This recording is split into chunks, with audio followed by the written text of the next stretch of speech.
Naset ko rin ata ito ng torque. Reverse. Tanggal. No. Di.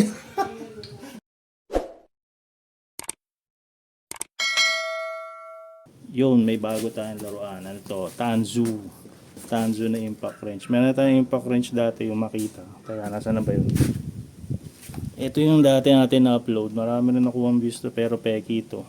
Tsaka maliit siya. Pero ano to, di carbon. Ang tibay nito kung ano nangyari dito. Naging polisher, grinder, drill bit, pang drill pala. Buhay pa din. Kaya gumagana pa rin to.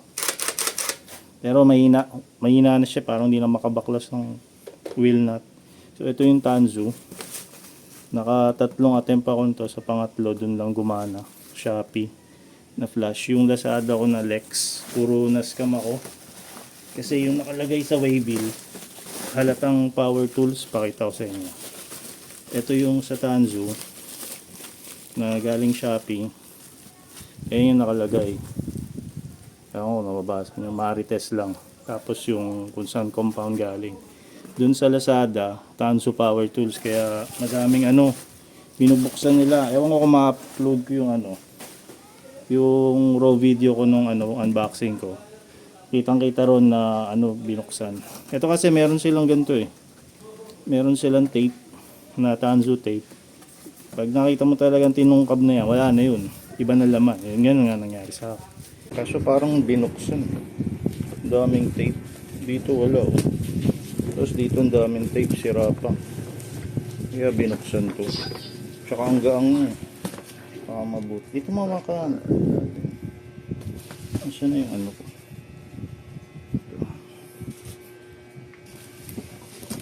Bakit ganun? Ang gaang nito.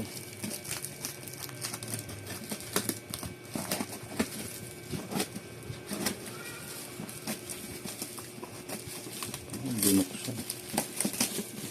Ayun o. Oh. Ganun. Ayun o. Parang nagbukas na nito.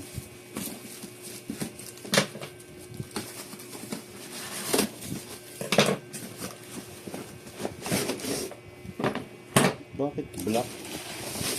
Green dapat. Black ba talaga? Iba yung dumating. Hindi to Tanzu. Ano ba yung pinalitan? So boss, di ko matanggap to kasi yan, ganun uli oh.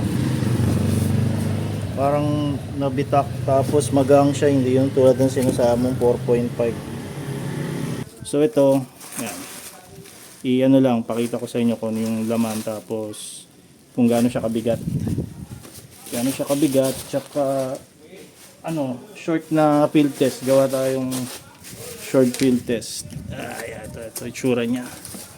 Tapos first impression na rin siguro. Ang bigat. Ang bigat. Yan siya. Green. Ito importante. May Tanzu tape yan. Sila lang may ganyan. Kaya pag nawala yan, pinalitan na yun. Huwag nyo nang tanggapin o paripan nyo na. Ito itsura niyan. Yan. Bago pala natin buksan, try mo natin timbangin para may idea kayo. Kita ba dito? Baka hindi kita. Tingnan natin kung makikita. Medyo kita naman. Kaso hanggang lang to eh. Hindi hanggang 10 kilos to. So mukhang hindi masisira yung weighing scale natin. Yeah. Yan siya. 5.7, 5.6 kilos. Zoom nyo na lang. Mamaya timbangin natin yung baril lang tsaka yung battery. Yan timbangin natin mamaya lang. So pag yung package, yung dati kasi yung nakuha ko parang ang gaang. Tapos wala umaalog, walang bakal kasi may socket wrench yan. Yung duda na ako, yun, iba na laman. Okay, buksan na natin. Hard case siya, pero hindi siya ganun ka-hard eh. Parang mararamdaman mong medyo tinipid to kasi nga magkano lang naman to. 3,200 lang ata. So ito laman niya. Yung Tanzu natin dati naging Tanso. Yan. Meron pa siya mga foam eh. Ano pa oh. Hindi naman to manual eh. Parang lang mga products. Ewan ko kung manual to. Hindi, manual din. Pero ang ganda, naka-English. All goods. So, wala akong peke ng Tanzu. No? Kaya maganda dyan. Ito yung charger niya, 3 point. Pero yung battery, pwede rin nata ron sa charger nito na ano. Yung, ang tawag doon, adapter ba yun? Hindi sundot yun dito. Meron din yung battery mamaya. Pakita ko sa inyo. Ito yan, ito. Ayan o. Meron din dito. Tapos 3 point. Tsaka itong laki nito. Mamaya tatabi natin yan dito sa ano natin makita. Makikita nyo na nanliit siya. Then may kasamang grease NSK pa kunyari. Ewan ko kung totoo yan. Tapos may mga socket siya. Hindi ko na chinek kung anong range ng socket. Tapos meron din o-ring tsaka yung double pin ba yun o pang secure. Hanggang 30 lang ata ito. Socket niya. 11 or 10 pieces. Pero mabigat siya. Yun o. Mabigat siya. 800 Nm nga pala. Newton meter itong ano natin. Tanzu. Meron yan yung mura pero mababang klase yun. Hindi siya yung brushless data. Ito yung brushless eh. Ito na siya ang bigat. Grabe to eh. Hinihingal ako bigat. Ang laki yun. Oh, boom. BL brushless. Yeah, tabi muna natin yung box at mahangin dito sa labas eh. Okay na rin tong box. Yan. So ito yung mga socket. Subukan natin kung magamit natin mamaya sa gulong ng adventure. Ito yung charger. Yan, makakasulat pa dito. Made in China na naman. China number 1. Yan. So, timbangin na natin. Ay, hindi, compare pa lang muna natin. Para may idea kayo gaano siya kalaki. Ito, Makita. Na-upload ko yan dati. Siguro 3 years ago na si Makita. 3 years o 2 years ago. Tingnan nyo naman. Mga boss. Di nayo. Naging baby to. Di ba? Laki. Di 20 yung battery. Ito ata gis lang eh. Ang problema lang dito, ang bigat talaga. Ang bigat nito. Yung compare natin. Para tayo nag-exercise ito sa bigat. Ito munang makita para lang may idea kayo kung gaano siya kabigat. Or kagaang to si Makita. Ayan, 1.6 lang. 1.6 kilos. Ito, Tanzu. Grabe. 2.8. Halos 3 kilos to. Ang bigat. Or kung yung baril lang ni Tanzu, walang battery. Tatayo ba? Yung baril lang 1.8 1.86 almost 2 kilos battery. Halos 1 kilo yung battery. 996. Grabe, napaka bigat. Ito sa Makita 1.1. Then itong battery magang 500. Tama, estimate ko 500. Yan, grabe. So, tingin ko ito gagamitin ko pa rin to sa mga light torque, yung madaling baklasin. Tsaka ang dali nitong sa ilalim ng kotse dahil nga maliit siya. Ayan, kahit ano lang, isang daliri, 2 daliri, 2 fingers, kaya. Pero etong si Tanzu, tanggalin muna natin to. Ay, hiningal ako dito. Para tayong nasa gym. Kaya din naman 2 fingers, pero ang sakit na. Gawin natin 3 o lahat na. So ito. Ayan grabe. First na notice ka dito sa switch. Ano siya, ganun pa rin. Maalog to. Ayan alog-alog siya. Kasi nga, budget meal lang. 33,000 lang. Yung sa fake na Makita, ganun din. Maalog-alog din. Pero para mas secure to. Pakinggan natin, sound check. kayo makita. Reverse. Gumagana rin pala ito, hindi ko na-update sa vlog ko. Pag pinindot to, parang titigil-tigil. Oo. Sa reverse yun, pag tinanggal ko, kaya diretso.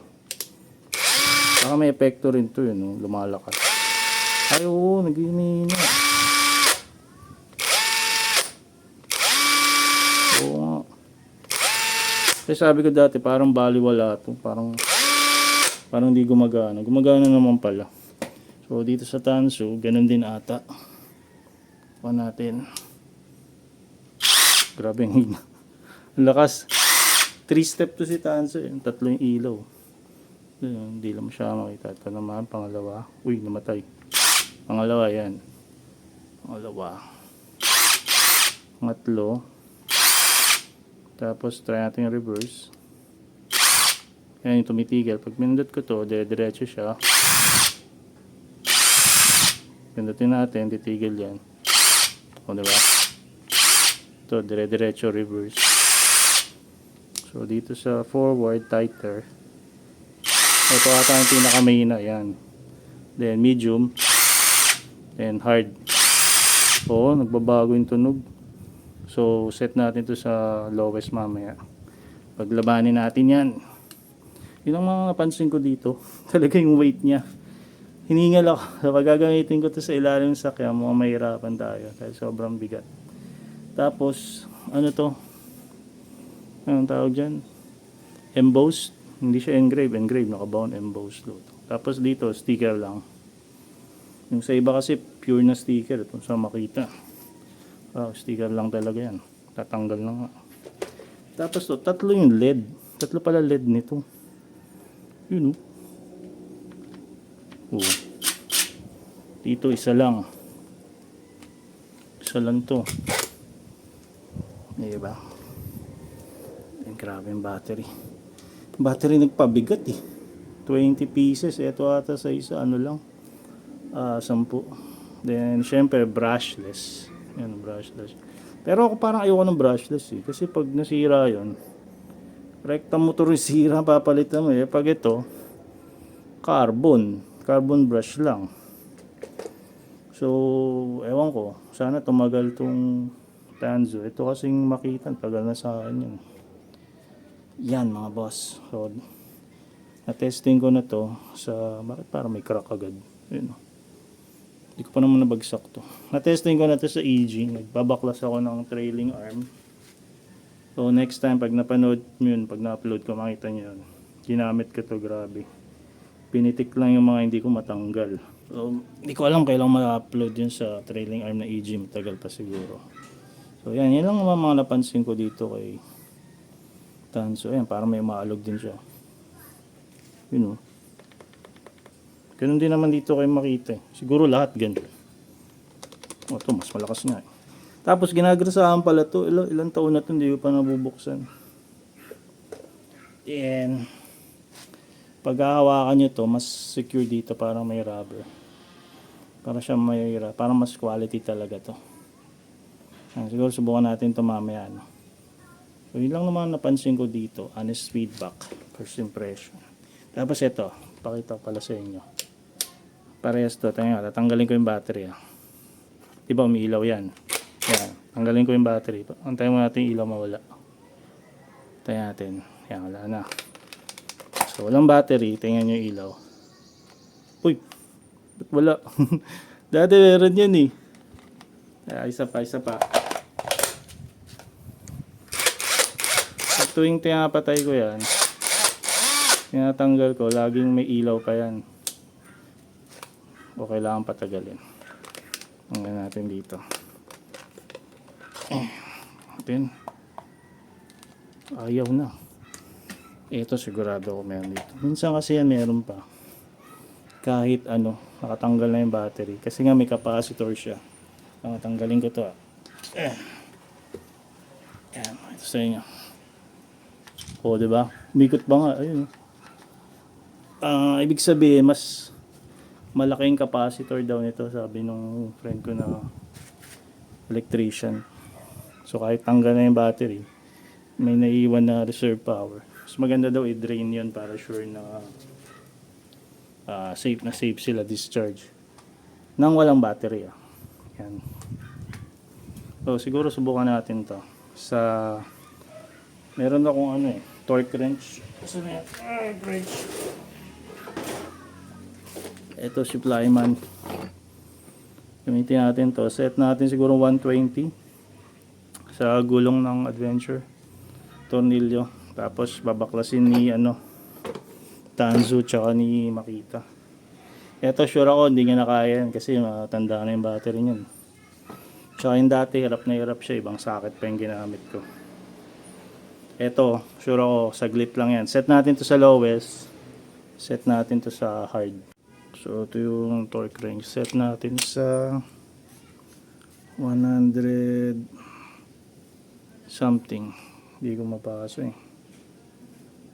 Ayan, mga 120 plus yan. Teka. Tiyata.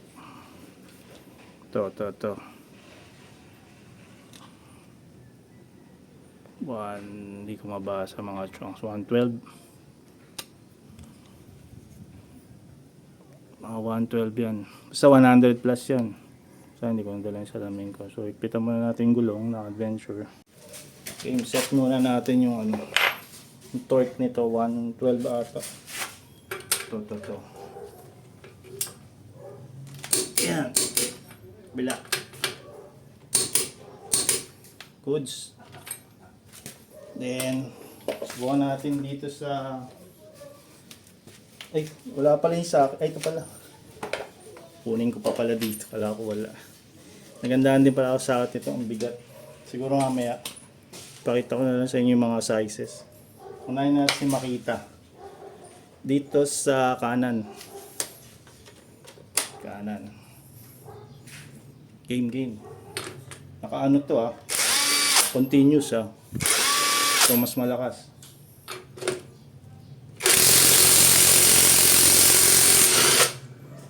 Yun. Tanggal naman pero ang tagal. So balik natin. Hindi siya masyadong mainit. Balik.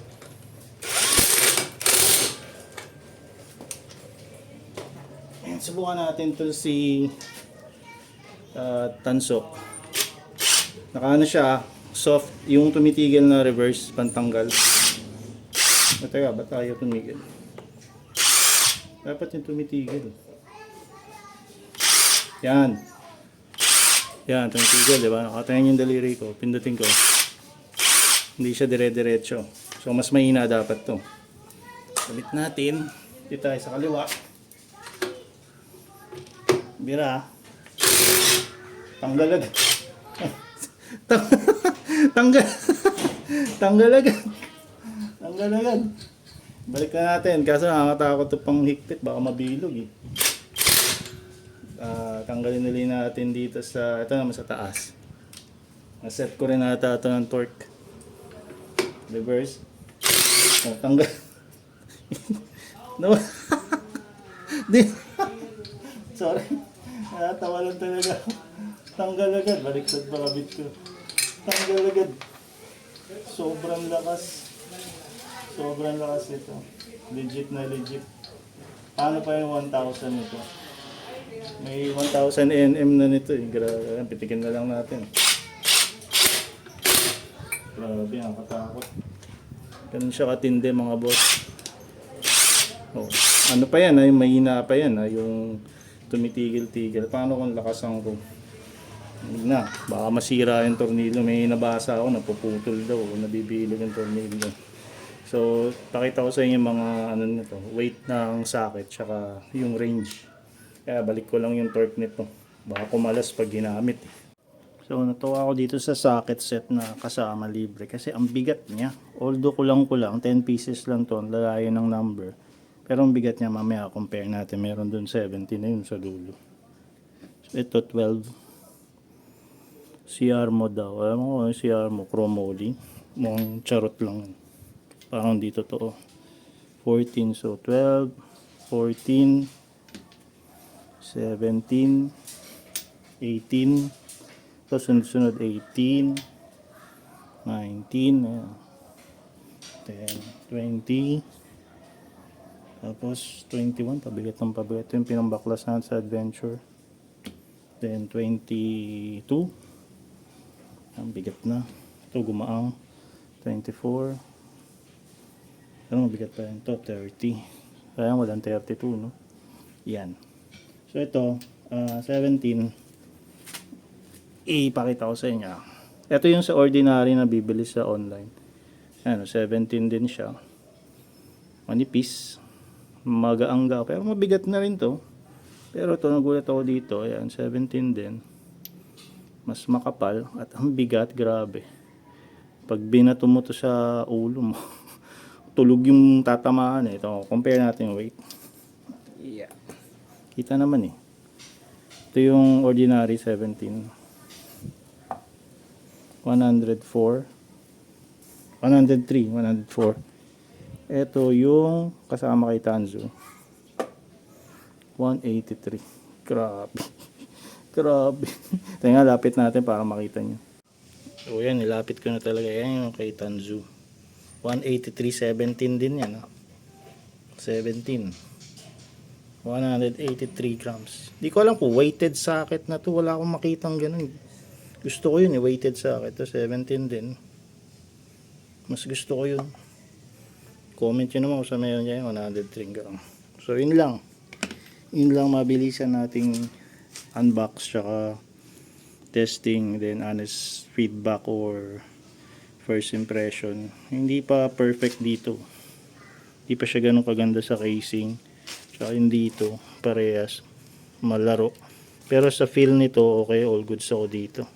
Tsaka hindi ito yung plastic na ginamit sa battery. Parang hindi siya, parang parehas dito eh. Pero pwede na para sa price niya. Minsan ano yan, pag sale 2.8 lang. Or yung normal price ito 3,360 nata. Mura na. Pag yung 15 cell battery mas mura na, sa ano lang yun. Parang 2.9 o 3,000 flat. Kaya ito na yung kinuha ko, 3.2 or 3.3 lang. So yun lang mga boss. Next time makita nyo siguro pag nagbabaklas ako ng mga pyesa. Pag hindi kaya kinaya ni makita, ito na yung tatawagin natin. Si Tanso. Tanzu 800nm. Hindi na ako bumili ng mga orig na ano. Makita ngayon siya yung mga Milwaukee. Kasi napakamahal. Tapos ang totoo nun, sa China rin naman may gawa. Dito na lang tayo. Sana tumagal to. Pero andyan naman si Bern. Kung sakali masira, pwede natin patira kay Bern yan. So yun na muna. Next time upload ko yung sa trailing arm. Yan yun. Ito yung nakasolve sa problema ko. Isang pitik lang tapos ang paghihirap.